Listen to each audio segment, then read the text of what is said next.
তো আজকে আমাদের দুপুরের খাবার দেখেন, কত সুন্দর তরকারি। পটল ভাজা,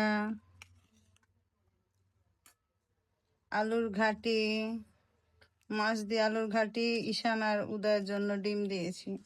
এই যে মাছ দিয়েছি, মাছ দিয়ে ঘাটি করেছি। আর এদিকে মসুরির ডাল, এই যে দেখেন ডাল, মসুরির ডাল। আর হচ্ছে সাদা ভাত।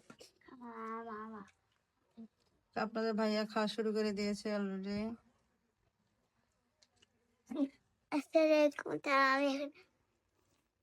পটল ভাজা দিয়ে।